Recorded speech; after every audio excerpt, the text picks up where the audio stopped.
Hi guys, pag-uusapan po natin ngayon kung paano mag-release ng skills o kung ano yung tinatawag na freed. Una, kailangan po natin ng family coins. Paano nga ba natin malalaman kung magkano yung family coins natin? I-click nyo lang po yung camel dyan. Makikita nyo po dyan sa kasunod ng energy ay yung family coins. Makikita nyo po dyan yung kulay bronze na coins. Saan nga ba tayo makakuha ng family coins? Nakukuha po natin ang family coins sa pamamagitan ng paggawa ng mga family tasks. Halimbawa, yung sa spend ng 100 coins, meron kayong makakuha ng family coins dyan.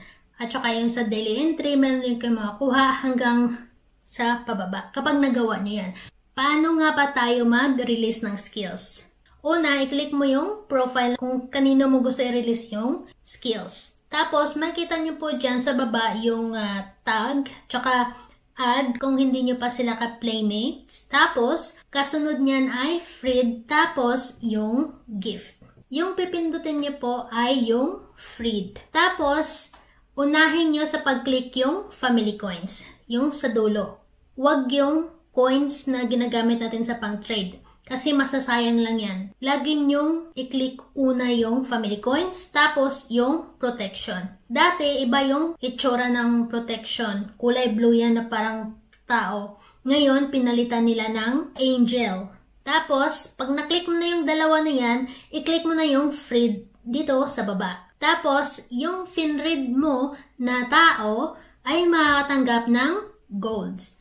Ikaw naman, kung swertihin, makakatanggap ka ng 10 cents. Hindi ko alam kung magkano sa inyong currency, pero sa akin kasi ang binibigay ay 10 cents. So, halimbawa, if-freed ko sila, so i-click ko yung profile, tapos click yung family coins, then yung protection, and then freed. Minsan, marami akong nakukuha, minsan wala din. Simula na nag-update, talagang bihira na nagbibigay ng cents kapag nag-release ka ng skills. So, subukan mo ulit kinabukasan. Yung family coins, kung hindi ka naman naglalaro sa PK, mas maganda gamitin mo dyan sa pag-release ng skills. Maganda ang use ng family coins kung nag-upgrade ka ng skills mo.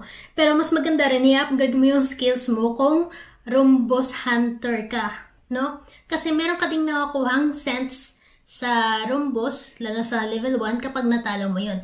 Makukuha mo yung red packet na nadadrop ng Room-Boss. So, ayun lang po. Ganun lang kasimple kung paano mag-release ng skills o yung sinasabing if mag-freed ka sa HiFami app. So, kung mayroon pa kayong katanungan, maaari kayong mag-iwan ng bakas dyan sa baba at sasagutin ko po kayo kung may oras ako.